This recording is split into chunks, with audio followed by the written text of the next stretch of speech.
Listen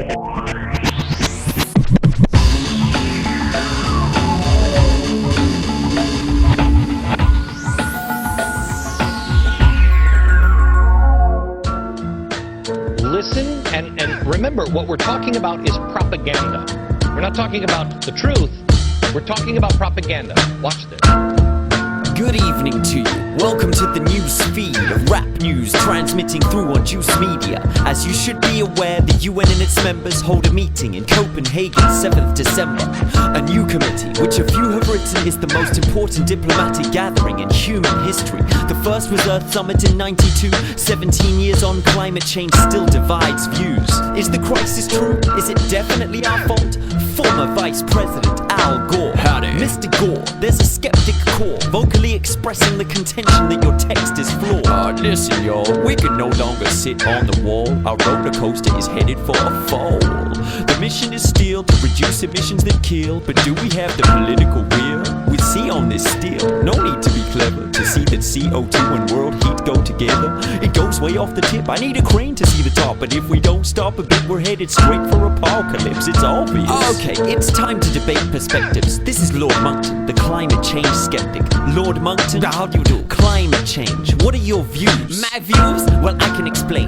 My views can be summed up in a word. Anthropogenic, utterly dumb and absurd. It's a plot to tax hard-working lords like me and you. Ego lingua latina non teneo sed magister meus correbo me paedicavit. We must fight it. It's our rights they're trying to target. Bloody pink or green martyrs, they have all been hypnotized by that con artist Al Gore. His video's fake, Beelzebub scene. I said schools should ban it and a British judge agreed. Stop televising him, the temperature is not rising. I'm not lying, and unlike Gore, I'm not proselytizing. Well, I'm not proselytizing. I'm providing the inconvenient truth on DVD for $25.99. And if we keep piling CO2 at a maximum rate, disaster waits. We need cap and trade. Cap and trade? That's just a masquerade. A large charade, a smoke screen for the master race. You can't escape, the people are rising. They'll stop Copenhagen and the treaty they're signing. A treaty? What treaty? Why, the one that blends all Obama's friends into a one world government. If he signs, freedom dies, no more cheap flights. But he'll be in Norway, getting his war as peace prize. Can we see the treaty you mentioned? Oh yeah, it's right here. Hey, what's that over there?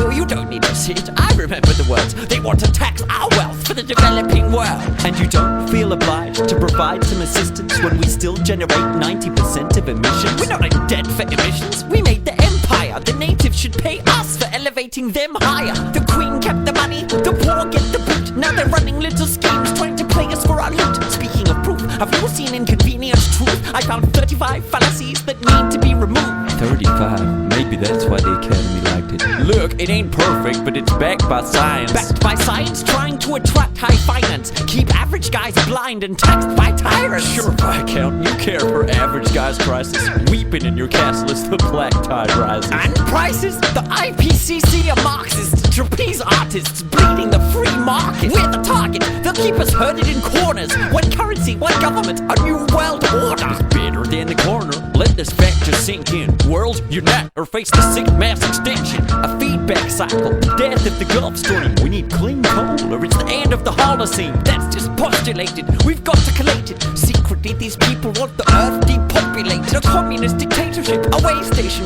Good Christians killed by UN troops and AIDS patients. You strain my patience. You're scaremongering. It's freedom they're plundering, and you're the scaremonger king. I got my Nobel Prize. I was nearly the president. And I share that prize for revealing this evidence. You got a pin melted down from a physics experiment. You're a pin melted down from a physics experiment. Lord Monckton, let me hear from you. Have any of your articles been peer-reviewed? Well, no, but the SPPI has published a few. The Science and Public Policy Institute. Their chief policy advisor happens to be who? Well, me. You. So you publish you.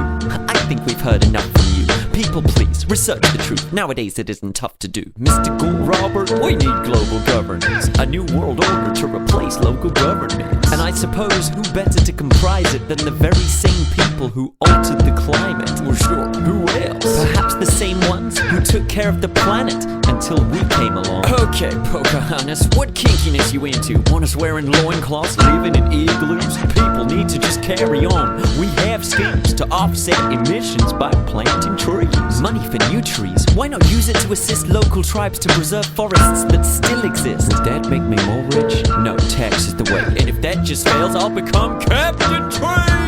That's about it for this episode. But I'd like to end the show with some thoughts before I let you go. Some commentators are now on their feet, saying climate change is a plot by the power elite. It's tempting to cry victim when the system curbs behavior. But are we the victims, or are we the perpetrators? Our wealth was extorted from the turf of our neighbors. Never mind genocide and murder of nature. Can we return what we've taken in a dignified praxis, or keep complaining about paying high taxes? And as for the pilgrims to Copenhagen, hoping that token statements and hope can save them, can reparations and carbon trading hold at bay the payment for 2 centuries of global raping? If Arctic ice will be missed within 6 years, can we let these leaders just sit shifting deck chairs? And as we get scared, teetering on the tipping point, at what stage will we consult that missing voice? In April, an Indigenous summit met in Anchorage, pledging knowledge to enable us to handle this. We have technology but lack philosophy. How's 60,000 years track record in ecology to give COP15 any kind of relevance? Shouldn't we invite the world's true environmentalists? Well, whatever's decided when Copenhagen arrives, I'm Robert Foster for Juice Media, saying goodnight. Wow, there's a lot to do. Remember the good old days when we could sit back and just watch TV and it really didn't matter? Not anymore. Always hit the money.